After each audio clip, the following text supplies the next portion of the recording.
start somewhere.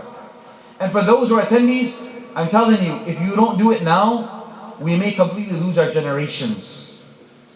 Look at around who's sitting here. How many sitting in Jummah right now are born in this country, and how many were born overseas? You do the math. Just look, I'm seeing everyone who's here right now. And what's going to happen, subhanAllah, in 20, 30, 50 years? Every single Friday we got so many janazah notices. I'm going to go and you're going to go. Where's the next generation? If they can't show up for Jummah, if we can't show up for once a week to the Masjid for a program, what makes you think, who's going to run these masajid? Not financially, who cares about that? Who's going to attend? How many churches in Chicagoland area have been bought by our communities? We say, alhamdulillah, church has been bought by the Muslims. Do you think those churches were built 100 years ago so that khutbahs could be given them? And that halaqat of Quran could be taking place there? Absolutely not. What happened? Attendance dropped. Youth stopped coming. Membership dwindled and they had to sell. I've given this talk, or this portion of this talk, all over the country. I've had a Texan police officer listen to my talk. Afterwards, he said, you know what? I'm a part-time police officer, part-time pastor. I couldn't agree more with you. He said, I do security in a Jewish community center, and I do security for my mosque, and for the local mosque, and I'm also a pastor in my church. And he said, everywhere we are suffering. Our numbers are dwindling.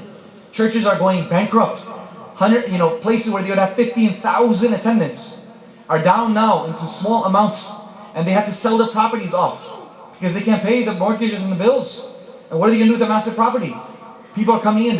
I checked about 5 years ago. I'm talking about news statistics from 5 years ago. 6,500 churches were for sale, or places of worship.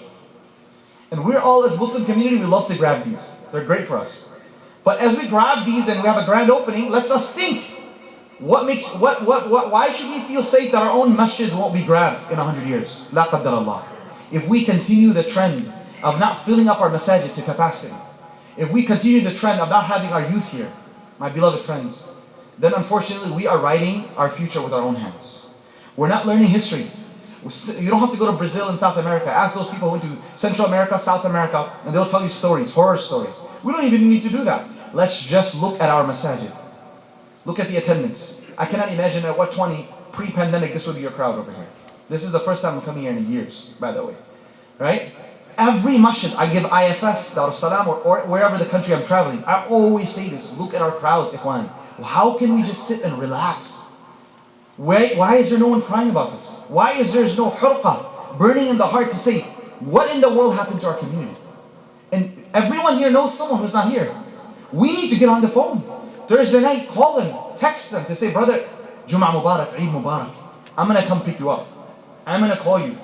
Create that environment of Jum'ah in the offices, in the homes, in the neighborhoods. Post on your WhatsApp, excited for Jum'ah. I'm wearing my Jum'ah clothes. Alhamdulillah, I'm wearing new today, by the way. This is the day for Eid. This is a weekly Eid. We wear our best clothes. We wear our new clothes. This is Friday, right? This is the day when we create excitement within the kids. Baba, we're going to have special lunch today. Why? Because today is Jum'ah. This is the Eid. That is the feeling that must be created in the immigrants that have lost that, who can then try to recreate it within our youth who are losing that. My dear brothers, otherwise, let's not get impressed by our buildings. MashaAllah, masajid, as I travel to small and large cities across the country, I'm amazed at the infrastructure that we're building all over. The beautiful construction of masajid ground up all over the country, places where I never knew even masjids existed. And I see these massive 5, 10, 15 acre masjid properties, thousands of square foot of space, newly built construction, but unfortunately empty. The masjid last Friday I gave, they told me I had 1,500 for Jum'ah. Probably didn't even have 500, 400 maybe for the one I spoke at. Right? 3,000 for Khatm al-Quran.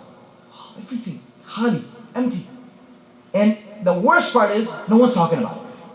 No one is sitting there losing sleep over this. When this should be our collective problem. Just like we measure how many COVID new cases, how many different Delta virus cases, how many deaths, alhamdulillah, we're not counting that anymore, too much. But the cases, we post it up, we talk about it. What about we start counting the number of absences from Jum'ah and Jama'ah, for Fajr, for Isha, and start doing something about it. Talking is just the first step. Next step is we come up with ways of how we're going to work on our WhatsApp groups, our text messages, and actively in every wedding that you're going to attend this weekend, every aqiqah, birthday party, whatever you're going to be attending is going to be packed with people. Take an opportunity to talk to people about the importance of coming back for Jum'ah and Jama'ah. Speak about it, because wallahi we will never get any type of guidance. We will never be able to retain any iman if the community loses a connection with the masjid. And I'm so worried about our next generation, your kids and my kids, your children and my children, your grandchildren, those who are elderly from here. If in the summer months, if we cannot get them connected to the house of Allah, what will happen? If your sons and daughters are going to college, talk to them to establish Jum'ah at university, establish Jum'ah in high schools, proper Jum'ah. Assist them with resources. We're ready to, alhamdulillah, to assist in anything they need. But we need the parents and the community members to take the lead in this. Otherwise, we can only expect that the number of people leaving the fold of Islam, which is already high, unfortunately, to continue to increase. 5 years ago, there was a study that was done. And that study was posted on billboards on Devon, billboards in Houston, billboards in Atlanta. And that billboard, which was paid by a certain group, shared a statistic that said, listen to what I've got to say. That statistic, that study, that we love to quote studies in America. Well, this study, and I have it in my phone, that billboard picture if you want to see it after Salah, showed 23% of Muslims born in Muslim homes in this country have already left Islam. 1 out of 4 Muslims born in Muslim homes in this country are no longer Muslim. This was pre-pandemic 5 years ago. Think about that. Do you know how many people I know who are part of this statistic? After every Jummah, after every talk, someone will come say, Sheikh, what's your name? That's my son, that's my daughter, that's my grandson, that's my nephew, that's my niece. We don't talk about it, but it's happening all over. Just because you close your eyes and act like it doesn't happen doesn't mean it's going to disappear. We have a massive faith crisis in this community, in the world. And on top of that, COVID brought in a mental illness issue. We are now, the Muslim teens or Muslims, youngsters are the most prone, double than any other minority in this country, to attempt suicide. This was a news that was shared last week on major platforms, NPR and whatnot. Double than the next minority attempting suicide. Dhulma in the heart. How did we all of a sudden become mentally ill overnight? There were, of course, genetic issues there. We're not talking about that. How do we jump this high so quickly? The darkness of sin, on top of whatever issues we have, makes it worse. Because faith gives you the strength to get out of every problem. So we have mental health providers, we have psychiatrists and whatnot. That's a route you have to take to help, and we do not want to stigmatize anyone suffering from depression, anyone suffering from any type of mental illness. And I regularly speak about this, that we have to stop stigmatizing this. I know I'm getting probably one call a week or every 1.5 weeks from someone who's attempting suicide, or who has attempted. How young does it start? 13, 14-year-olds. Girls, many times girls, many times boys as well. Very young at that age. So we have this issue, and then on top of that, distance from the house of Allah is exasperating the whole issue. So we don't have faith, we don't have iman, we don't have an environment like this to help us overcome the difficulties that we're going through in our lives. And so shaitan comes and says, take your life, slit your wrist, and you'll feel better. And our elders are not willing to accept this. When I call dads and moms, like, nahi, hamari beti aisi nahi karti. Nahi. This is you misunderstood. Bhai, she just posted on Facebook, she attempted suicide. What else do you want? What else do you want? Are you waiting for the janazah to happen? Get her help. So our moms and dads are stuck. They can't imagine that their children would ever try to take their life. The little kid. But that's the level of spiritual deprivation our kids are suffering. And what are we doing? We're not bringing them to the masjid. We're not bringing them to the Friday night program. So what do you think? Is that going to help them? Of course not. My parents, this is our responsibility. We have to ensure that beyond their education in college and university, we take full responsibility for their mental health and for their spiritual health, along with all of the other things that we're taking responsibility. This is a very tough and hard message that I'm sharing with you. I don't know when I'm going to come back to this community. But I'm here, so I'm sharing this with you. Those of you who are present, please pass that on to those who are not present. And please take it to heart what I'm telling you. I don't speak out of my back pocket just making up things.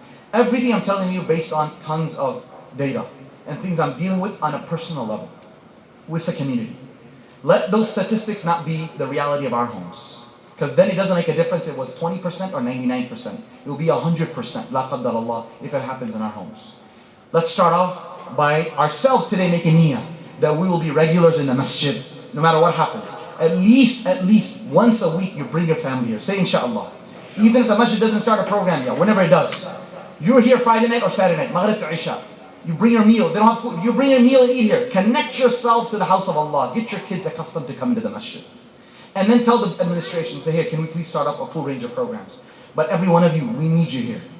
Bring your kids over here. Don't just send your kids off. You need to come with your children and connect yourself. Number 2, start calling around, messaging people, and asking them, please, can you come?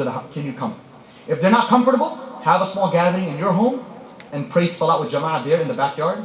And then slowly from there, take them the next step to bring them over here.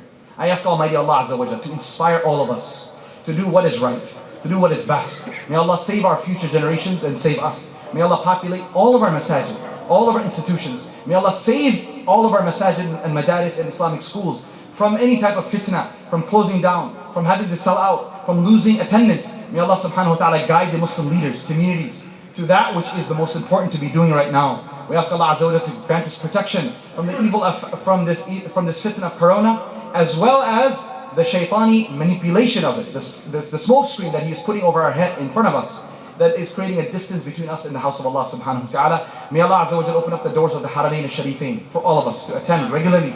May Allah Azza wa Jalla grant shahada to those who passed away and grant shifa to those who are sick. قال الله سبحانه وتعالى يا أيها الذين آمنوا اتقوا الله حق تقاته ولا تموتن إلا وأنتم مسلمون. وقال النبي صلى الله عليه وسلم في معنى الحديث إن الدين بدأ غريبا وسيعود غريبا وطوبى للغرباء الذين يصلحون ما أفسد الناس من سنتي من بعد. يقول قولي هذا واستغفر الله لي ولكم ولسائر المسلمين من كل ذنب فاستغفروه إنه هو الغفور الرحيم.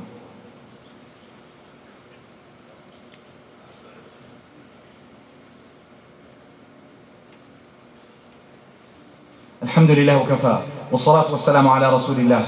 قال الله سبحانه وتعالى إن الله وملائكته يصلون على النبي يا أيها الذين آمنوا صلوا عليه وسلموا تسليما. اللهم صل وسلم على سيدنا محمد وعلى آل سيدنا محمد وارض اللهم عن جميع الصحابة والصحابيات خاصة أبي بكر وعمر وعثمان وعلي ومن تبعهم بإحسان إلى يوم الدين رضي الله عنهم وأرضاه.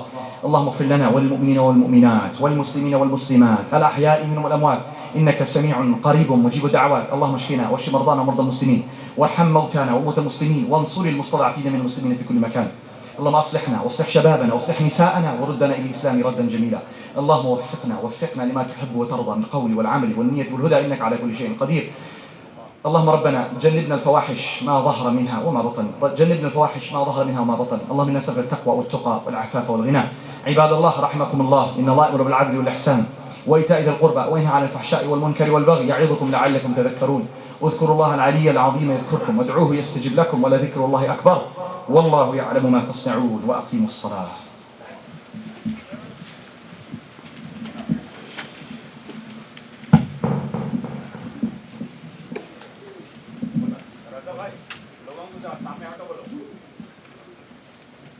Everyone please move forward and to your right.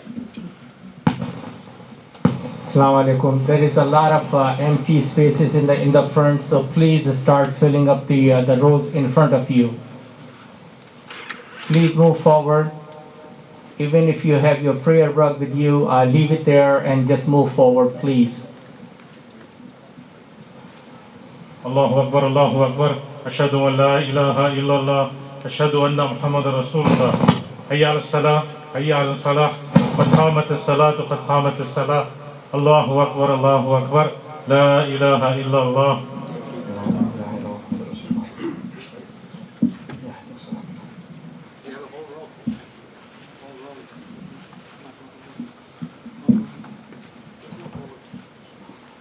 استووا اعتدلوا. Show heels on the line. Allahu Akbar.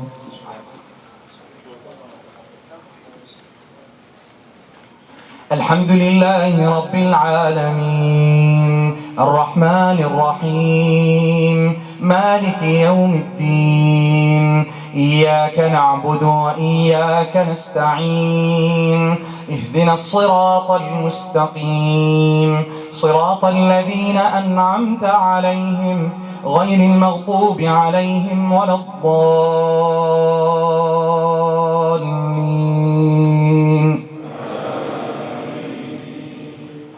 يا أيها أيها الذين آمنوا قوا أنفسكم وأهليكم نارا وقودها الناس والحجارة عليها ملائكة غلاظ شداد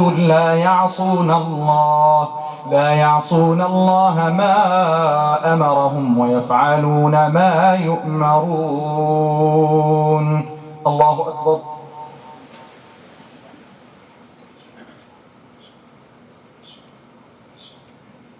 سمع الله لمن حمده. الله أكبر.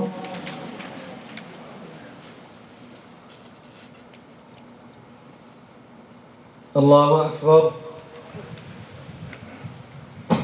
الله أكبر.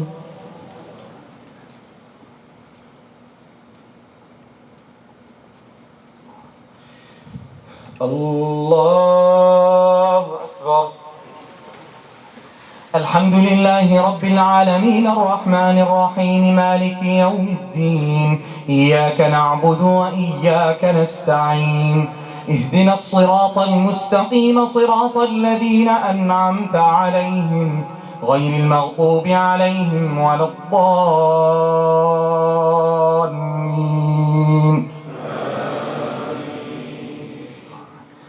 لإيلاف قريش إيلافهم رحلة الشتاء والصيف فليعبدوا رب هذا البيت الذي أطعمهم من جوع وآمنهم من خوف. الله أكبر.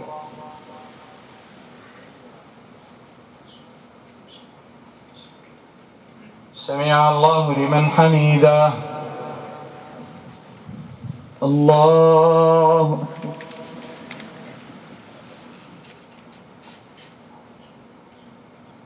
الله أكبر. الله أكبر.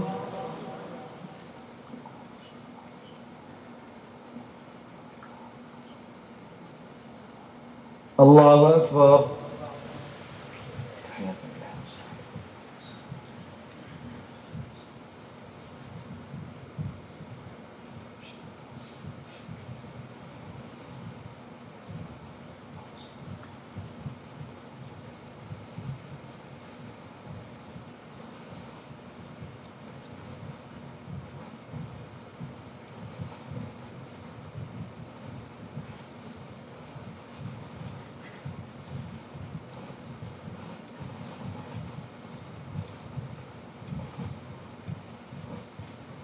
السلام عليكم ورحمة الله. السلام عليكم ورحمة الله. الله أكبر. استغفر الله استغفر الله استغفر الله الذي لا إله إلا هو. Janaza announcement. Inshallah, we pray for maghfirah for Brother Irfan, Sheikh, who was a long time ISNS community member. Inna lillahi wa inna ilayhi raji'un. Allahumma ighfir lahu warhamhu wa'fu anhu وادخله الجنة. اللهم نقي من الذنوب كما ينقى الثوب الأبيض من الدنس. اللهم اجعل قبره روضة من رياض الجنة ولا تجعل حفرة من حفر النار. اللهم لا تحرمنا أجره ولا تفتنا بعده وابدله دارا خيرا من داري وأهلا خيرا من أهلي. اللهم اغفر حينا وميتنا وشاهدنا وغائبنا وصغيرنا وكبيرنا وذكرنا وانثانا. اللهم نحيت منا فحي على الإسلام ومن توفيت منا فتوفه على الإيمان. آمين يا رب العالمين.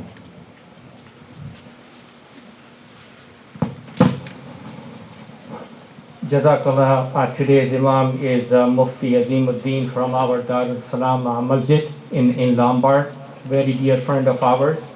Allah subhanahu wa ta'ala give him and his family what is best in this dunya and the hereafter. What a strong message to all of us, not just for the youth, not just for the young adults, but for everyone.